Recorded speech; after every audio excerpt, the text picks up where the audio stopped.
gran satisfacción acompañarles, amigos. Bienvenidos a este programa especial en el marco de la 19ª edición de la Feria Internacional del Libro Universitario. Complacidos de poder llegar a ustedes en vivo a través de la gentileza y de esa relación ganar-ganar entre Tobarsat y ULA TV.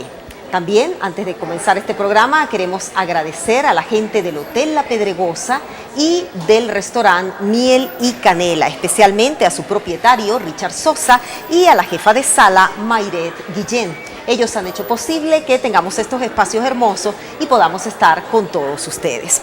Esta feria se ha crecido en medio de las dificultades. Así grabamos nuestra promoción y precisamente con iniciativa, con alternativas, buscando otros espacios. Incluso el Hotel La Pedregosa ha sido un sitio de encuentro cálido, afectivo, donde la gente en pequeños espacios ha podido disfrutar no solamente de la feria, sino también de sus instalaciones. También la feria ha tenido otro vuelco y es que ha hecho también énfasis no solo en el aspecto literario, sino también en el aspecto científico. Y se han presentado algunas conferencias y foros en materia de medicina, pero también en materia de ambiente, algunos aspectos físicos, y es así como vamos a tratar hoy un tema muy bien especial.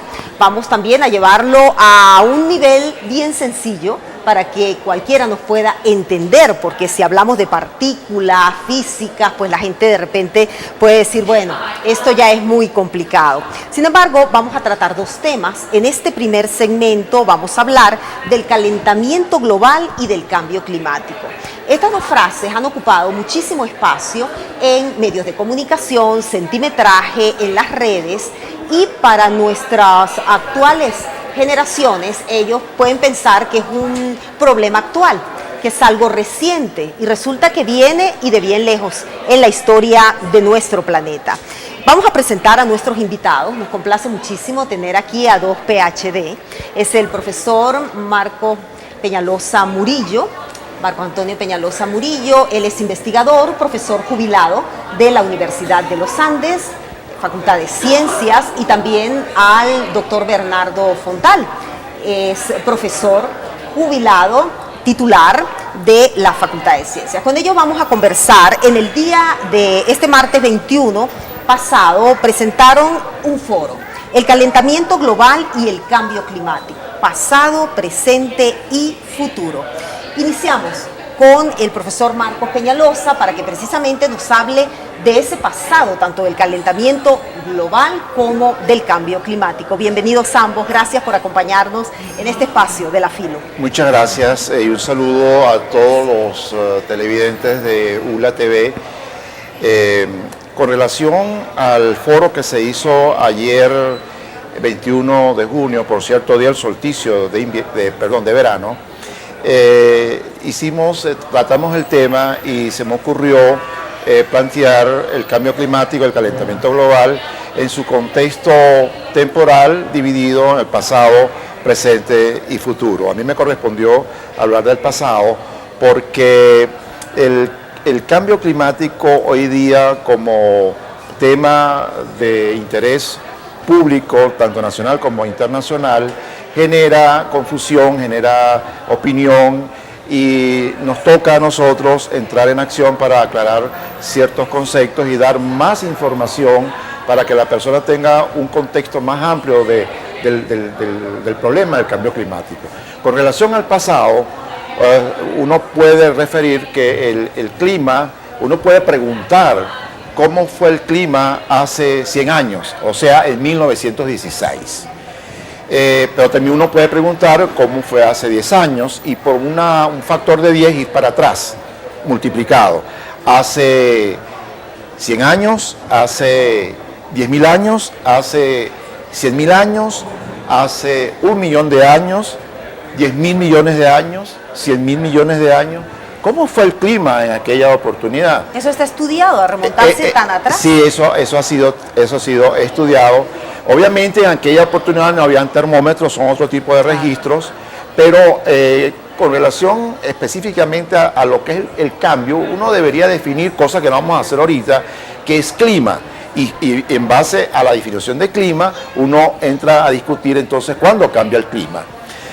sin entrar a discutir qué es el clima, el cambio nosotros lo percibimos no día a día, porque la gente confunde clima con estado del tiempo. Pero a lo largo de un año nosotros comenzamos a ver el cambio de clima tanto en la zona climática tropical como en la zona climática templada. Me explico. En la zona tropical, en particular en Venezuela, nosotros tenemos dos estaciones climáticas, que son la lluvia y la sequía. Pero en las zonas templadas existen 4 estaciones climáticas que se presentan todos los años. Y ese es el primer cambio climático que nosotros vemos en la Tierra. La gente allá sufre invierno, verano, otoño. El verano aparece antes, aparece después, la primavera aparece antes, aparece después, etcétera, etcétera. Entonces uno comienza a hablar de fluctuaciones climáticas, de eventos extremos, de variabilidad climática, etcétera, etcétera. Entonces, tomando eso en consideración, una pregunta así muy profunda, diríamos, dice, bueno, es que la Tierra en toda su historia siempre tuvo en la zona tropical, el mar Caribe, los países caribeños, los países tropicales, y los que están en el norte estuvieron en el norte, o es que en algún momento África estuvo en el Polo Norte. Pues para sorpresa de mucha gente, hace millones de años la cosa era totalmente diferente y las zonas climáticas eran totalmente diferentes. Entonces, yendo al foro de ayer, yo presentaba todo eso para que el público viera, contextualizara la palabra clima dentro de un cambio. Entonces hay cambios muy grandes en una longitud de tiempo muy grande, 500.000 años cuando los dinosaurios vivían y todo eso. Entonces cuando uno ve esas oscilaciones en un lapso de tiempo tan grande, uno sabe, se ha sabido que la Tierra ha tenido periodos glaciales y periodos interglaciales y que ha habido una oscilación entre un extremo y en el otro. Dentro de esa variación, por ejemplo, nosotros estamos viendo en un periodo interglacial. Sin embargo, todavía queda un poco de nieve en Groenlandia, en el Polo Norte, en el Polo Sur y en las grandes cadenas montañosas. Entonces, estamos en un periodo interglacial y dentro de ese periodo interglacial hay calentamiento, enfriamiento en menor grado. Entonces, hay oscilaciones del clima o perturbaciones del clima pequeñas. Te dije la primera, en un año el clima cambia, eso es natural, como lo vemos en las zonas templadas y en las zonas tórridas. Pero el segundo evento climático que interfiere en las 4 estaciones climáticas de la Tierra es el fenómeno del Niño. El fenómeno del Niño es otro fenómeno natural que altera un poco el patrón climático y así sucesivamente nos vamos para atrás y encontramos que en la Edad Media hubo una pequeña edad de hielo, hubo un pequeño calentamiento, entonces surgen más preguntas. ¿Qué factores inciden para que hayan esos cambios, que tengamos precisamente temperaturas extremas? En una corriente, porque sé que hay controversias entre los investigadores con respecto a si es el hombre el que lo ocasiona, si son otros factores que componen la misma atmósfera o la Tierra. ¿Qué determina? Mire, la intervención del hombre apareció significativamente, la intervención de él apareció con la revolución industrial. Ajá. Pero anteriormente el hombre perturbaba un poco el clima, no para generar tanta amenaza como hay ahora. El hombre aparece ahora y entonces introduce un nuevo factor en las oscilaciones climáticas, en las perturbaciones climáticas. Hay factores naturales y hay factores no naturales o artificiales o antropogénicos, como lo quiera llamar. Para citarle dos elementos que van a alterar inclusive, porque va a volver a ocurrir, es la variación de la órbita de la Tierra, porque el Sol interviene de dos maneras, una manera directa y otra indirecta. El Sol puede emitir más radiación a la Tierra o puede emitir menos. Ajá. Y esa es la energía que llega del Sol. Eso puede alterar los patrones climáticos. Pero la Tierra, ¿en cuánto tiempo el Sol cambia su energía? Bueno, hay ciclos solares de 11 años, por ejemplo, cuya afectación no es muy significativa, con las manchas solares, por ejemplo. Pero cuando la órbita de la Tierra cambia mucho, algunos de sus elementos orbitales con relación al Sol, también cambia la cantidad de energía que llega a la Tierra. No porque el Sol esté cambiando, sino por la configuración geométrica de la órbita. Por lo tanto, puede haber puede aparecer un periodo glacial, por ejemplo. Podemos concluir que son diversos factores. Muchos factores.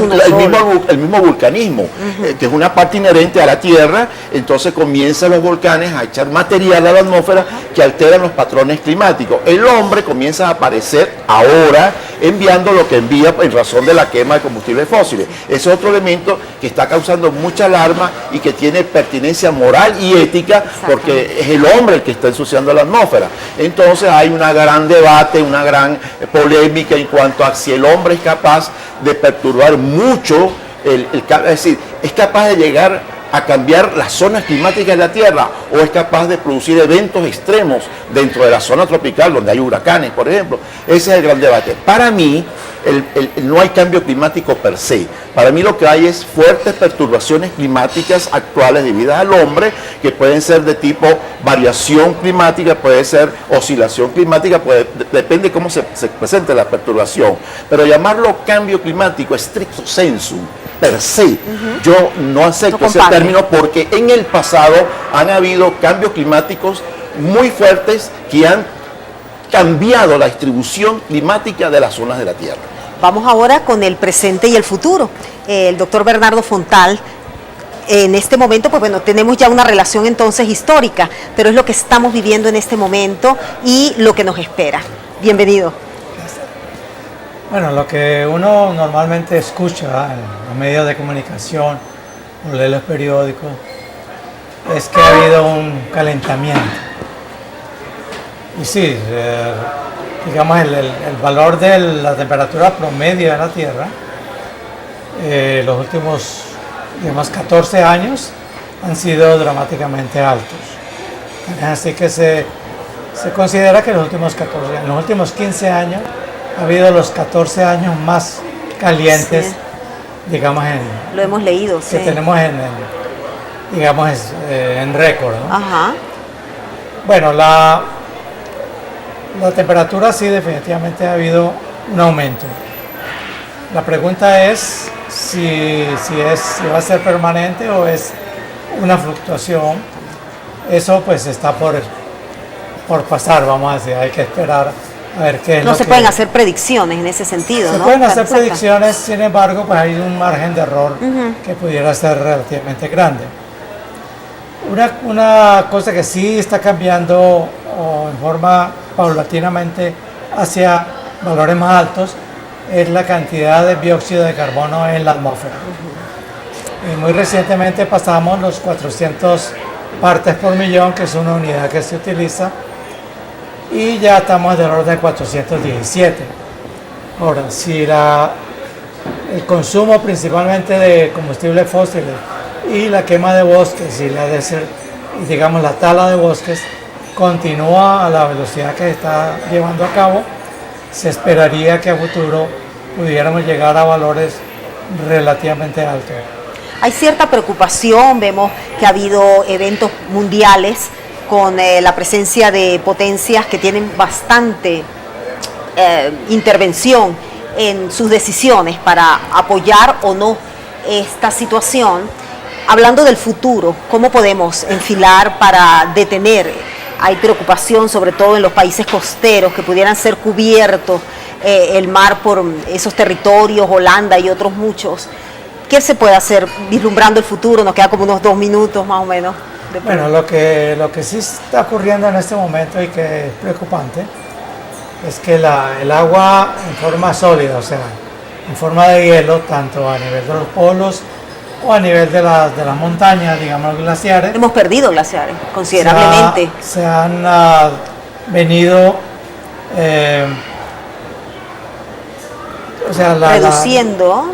Se ha venido reduciendo porque la cantidad de derretimiento ha sido bastante severo. El mismo Bolívar, sí, nuestra cadena cordillera merideña. Entonces, si eso continúa, toda esa agua eventualmente cae al mar o llega al mar, digamos.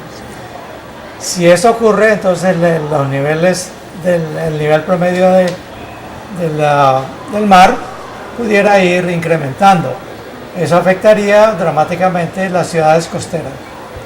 Si uno considera que buena parte de la población mundial vive a menos de 20 kilómetros de la costa, entonces eso tendría un efecto bastante considerable en las ciudades costeras y también en los países insulares, ¿no?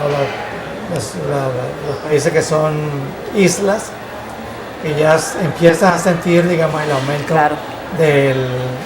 digamos, del nivel del mar. Y el riesgo que esto conlleva, así es que las medidas a tomar tienen que ser prácticamente inmediatas para ver algunos cambios a un mediano o largo plazo, porque eso no es de un día para otro tampoco, ¿no? Sí, digamos, la gran incógnita es que aún si paramos de producir dióxido de carbono en este momento, en este instante, completamente. sí, el incremento continuaría porque hay una vida media de estadía de esos gases en la atmósfera y si se para completamente, al menos 2 grados de centígrados sería el incremento en los próximos, digamos, en este siglo.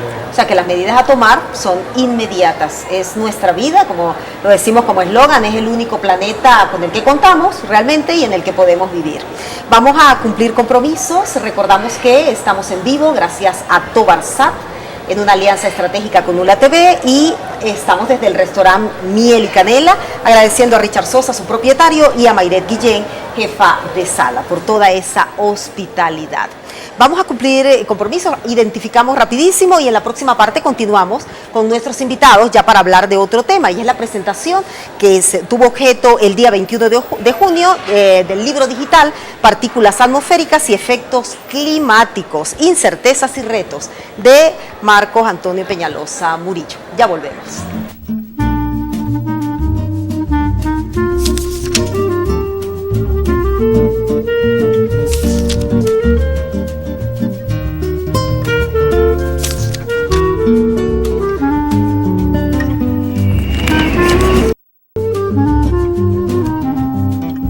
Ustedes, estamos en este programa especial desde el Hotel La Pedregosa en el marco de la Feria Internacional del Libro Universitario, en vivo gracias a Tobarsat. Luego estos programas se repondrán por ULA TV. Agradecemos también al restaurante Miel y Canela, quien nos ha prestado sus hermosos espacios para que podamos transmitir desde allí. Un saludo a su propietario Richard Sosa y a Mayret Guillén, jefa de sala, por su cordialidad y amabilidad. En esta segunda parte vamos a entrar de lleno a hablar sobre el libro digital Partículas atmosféricas y efectos climáticos, incertezas y retos, de Marcos Antonio Peñalosa Murillo. Nos continúa también acompañando el profesor Bernardo Fontal. Ayer se presentó y pues como toda creación, esto es parte de mucho esfuerzo, de un tiempo importante, de estudios y sobre todo en estas materias científicas pues de mediciones, de ecuaciones, de comprobaciones, laboratorio, un esfuerzo de verdad consolidado que bueno, se hace realidad en este libro digital. Usted, profesor Bernardo Fontal, presentó precisamente este libro en el día, este 21 de junio pasado, y bueno, queremos que nos haga un resumen, una breboca para luego entrar con su autor y también citarnos otros aspectos importantes. Sí. Bueno, tuve la oportunidad ayer de hablar un poco sobre este libro. En realidad yo conozco de hace bastante tiempo, digamos, el tema que el profesor ha venido trabajando. Entonces el libro es realmente un producto de toda una trayectoria de investigación en este tema de partículas atmosféricas que bien destaca él en su libro, tienen un efecto importante, puede ser importante a nivel local digamos, el balance energético que puede tener la atmósfera, ¿no? Tan es así que en el libro destaca que aerosoles atmosféricos pueden producir o aumentar el calentamiento, pero también pueden tener un efecto de enfriamiento. ¿Okay?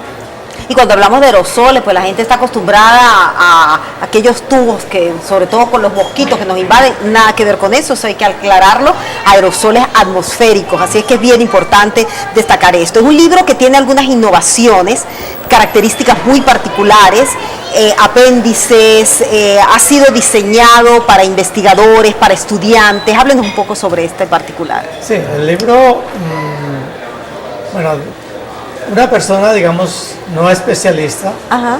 puede enfrentarse al libro y tener éxito, conseguir suficiente información que le sirva, digamos, de información de fondo para entender mejor el problema de los aerosoles atmosféricos y su efecto posible cambio climático. O sea, que fue pensado para varios públicos, para varios tipos de lectores, el consumado investigador, el físico y también una persona que quiera saber un poco de esta materia, ¿no? Sí, tiene un apéndice que me parece que es bueno resaltar, que es un posible proyecto de investigación en esta área que particulariza, digamos, el efecto a ser estudiado a nivel de Venezuela. Eso es muy importante. Eso es muy importante porque hay pocos estudios en esa dirección. Otro aspecto importante que yo creo que conviene destacar es el hecho de que si uno ahonda en el estudio del libro, puede llegar a comprender cómo los aerosoles atmosféricos pueden contribuir como un efecto más, digamos un cambio adicional en los diversos efectos que están contribuyendo al cambio climático a nivel de la Tierra. Importantísimo. Bueno, vamos con su autor y tiene características importantes. Se han hecho estudios de esta materia a nivel mundial, pero en Venezuela, editado en castellano y algunas singularidades más que queremos que nos destaquen. Mire, ese libro, la génesis de ese libro, se remonta a cuando yo ya había terminado mi doctorado y yo tuve la oportunidad de publicar de mi doctorado, creo que son 4 o 5 papers especializados en diferentes journals nacionales e internacionales. Eso para alguien que ejecuta un doctorado es muy importante porque una cosa es presentar su trabajo doctoral con un jurado de la universidad o de otras universidades y otra cosa es someter el material del doctorado al arbitraje anónimo de revistas internacionales indexadas. Claro, que es un arbitraje duro. Es un arbitraje más duro, si se quiere, muy exigente, que el propio jurado que examina la tesis, ¿no? Entonces tuve la oportunidad de someter mi trabajo de grado a el arbitraje de árbitros internacionales y salieron 4 o 5 papers. Pero además de eso, yo me di cuenta o tomé conciencia que mi trabajo tenía una parte que podría ser usada para la docencia. Y de ahí entonces nace el libro. Yo hice una recopilación de algún material histórico, un material de revisión que va incluido en ese libro y le puse un poco de extra, elementos extra como los apéndices, sí, problemas propuestos, ejercicios resueltos, discusión, proyectos de investigación y lo convertí, eso dio el nacimiento del libro. Cuando se logra imprimir son 400 páginas, ¿no? Dio 400 páginas, el libro tiene ese que ustedes están viendo allá, si lo pueden mostrar. Sí, ya lo han mostrado. El libro sale por el sello editorial del Vicerrectorado Académico. Inicialmente, pero las circunstancias llevaron a que el Consejo de Publicaciones nos diera una mano con eso y ellos editaron la parte digital, es decir, corrección y diagramación. Entonces lo llevamos hasta ese punto. El libro tiene una gran cantidad de expresiones matemáticas y ejercicios que lo hacen aparentemente un libro muy pesado y muy especializado, como le decía el doctor Fontal, que para el no muy especialista en la materia puede abordarlo. ¿Para un humanista? No, pero puede ser utilizado a nivel de pregrado, hablando de un curso optativo de este tema, o a nivel de posgrado también. Tiene diferentes niveles de dificultad y entonces puede ser usado en ambos niveles, tanto en el pregrado como en el posgrado. Yo aspiro a que el año que viene estemos sentados, será en este mismo restaurante, será en otro lado, para presentar la edición en papel. Entonces, de aquí en adelante yo tengo que comenzar, de hecho ya yo he comenzado mi lobby aquí mismo, hablando con la gente que tiene plata para enamorarla del proyecto de publicar esto en papel. El caso Venezuela, que es lo que más nos interesa, además que es un libro hecho en este país, en estas condiciones, las cuales estamos atravesando, y qué es lo que queremos destacar, no solo en esta área, sino en todo lo que ha albergado la Filo. Sí se puede, con creatividad, con esfuerzo, con empeño, crecerse en las dificultades y la Universidad de los Andes lo demuestra con creces. Bueno. Venezuela. Ajá. No, quería agregar que este es el primer libro de este tipo. Por eso, en castellano. En castellano, de este nivel y de este formato, del contenido material que se publica en lengua castellana. Exacto. Pues yo conozco bastante la literatura de este tema en inglés y en español también. Vale decir que no es un refrito. Exacto. No es un plagio, no es un comentario, no es opinión. divulgación. Tiene algo de eso, por supuesto, pero el fuerte del libro es original y yo quiero que este libro, bueno, es el primero que se presenta por autor venezolano en la Universidad de los Andes, es el que lo publica, y esa es la importancia de este libro. Entonces, pienso llevarlo o distribuirlo, que lo conozcan desde la Patagonia hasta el Río Grande. ¿Es el Río Grande o el río el que separa México de Estados Unidos? El Río Grande, ajá. Y que coja también para la península ibérica. Ojalá. Ahora usted me decía de... Hablamos de Venezuela, el Ajá. apéndice 1, a mí me llamó muchísimo la atención cuando el profesor Fontal nos hace la referencia que presenta ayer. Eso tiene su historia. El apéndice 1 se trata de un proyecto de investigación que es propuesto para estudiar las partículas atmosféricas en el ambiente venezolano Nacional. atmosférico. Pero ¿cuál es la historia de ese proyecto? Cuando yo regresé de mi doctorado, yo introduje ese proyecto al CONICYT. Muy bien, bellísimo, pero no sé quién lo evaluó. Yo creo que no había gente quien lo evaluara. Negativo. Se lo presenté al Ministerio del Ambiente. Sí, vamos a presentárselo a la Corporación Andina de Fomento, a la Embajada de Japón, puro bla bla, puro bla bla, puro bla bla. El Ministerio del Ambiente tampoco dio resultado. Vinieron unos alemanes por allá hace tiempo al Pico Espejo. Yo viajé a Alemania a hacer... Ellos vinieron a hacer otra cosa, ¿no? A medir el ozono. Yo los ayudé a eso. Después hubo problemas y yo tuve que salirme de ese proyecto. Me fui. Pero eso es otro cuento. Terminaron unos investigadores de Suecia haciendo algo de aerosoles y el proyecto mío tampoco prosperó. Bueno, no importa. El asunto es que ahora ese apéndice es un proyecto propuesto que nunca se ha realizado en Venezuela. Y queda en el libro aquel que quiera enrumbar ese camino, el proyecto, trazar ese camino. Que yo se los regalo. Para que lo desarrolle, es importante. Y luego el profesor finaliza ayer cuando hizo su presentación, eso fue el 21, porque este programa se va a reponer, entonces quiero enfatizar que fue el 21 de junio. El día del solsticio de Exactamente. Las variables que intervienen en el balance energético de la atmósfera y que contribuirán de alguna manera en la modificación del clima global. Eso es en síntesis lo que el libro presenta. Lo que decía el doctor Fontal, las partículas atmosféricas se diferencian de las moléculas de los gases invernaderos porque son muy complejas. Los gases invernaderos son infrarrojos, son sensibles al infrarrojo y por lo tanto son altamente sensibles a la absorción de radiación infrarroja que entra en el balance de energía. Por eso el CO2 es un gas invernadero, el metano, el ozono, los CFC y el grupo de gases invernaderos, que es el interés y el foco principal de lo que se llama el IPCC, que no sigan echando CO2 a la atmósfera, porque eso viene de la quema de combustibles fósiles, ¿no? Pero las partículas juegan un rol importante que todavía no ha sido bien sopesado para ver finalmente... ¿Cuál es su efecto? Bueno, las partículas dependen, por ejemplo, de la calina, esa calina que se presentó en Venezuela. Hubo una polémica con la calina, llamó muchísimo la atención. Cosa natural. Entonces, mucha gente dijo que la calina producía el calor.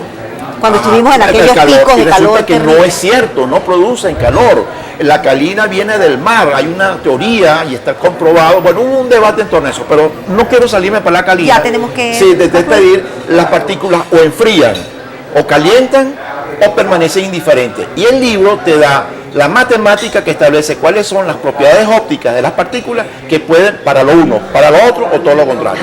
Finalmente, quienes quieran leer, pasearse por el libro digital. Esto falta en formato digital. Nos falta todavía el permiso de Scientific American para una fotografía que hay que esperar que llegue el permiso para poderlo especificar con permiso de Scientific American, porque es derecho de autor. Claro. Esa fotografía quiero que aparezca. Y a partir de allí entonces vienen las instrucciones del vicerrector académico para ofrecer el formato digital a los estudiantes y al público en general. Pedro, yo quiero agradecer a nuestros invitados. Hay dos eventos, pero nos queda un minuto. Dos eventos muy importantes este año, en el mes de julio. Lo organizan... Bueno, sí, hay un evento que se va a realizar entre el 7 y el 8 de julio, organizado por la Escuela de Geografía, para honrar la memoria del profesor Rigoberto Andresen, que se ganó el premio Nobel dentro del IPCC por Venezuela en el año 2007. Y falleció el 18 de junio del año pasado, el mismo día de su cumpleaños. Y por cierto, el profesor Andresen nunca a la Universidad de los Andes le dio nada. Post-mortem, ahora vamos a intentar darle entonces, vamos a seguir. El otro evento es en el mes de noviembre. El otro evento, esto no se va a poder ver en cámara, pero el otro evento es CIDIAC, el segundo simposio venezolano sobre cambio climático, organizado por el CIDIAC por encomienda de la Academia de Ciencias Físicas y Matemáticas de Caracas, que se va a realizar entre el 16 y el 18 de noviembre del 2016 aquí en Mérida. Amigos, concluimos estas transmisiones especiales.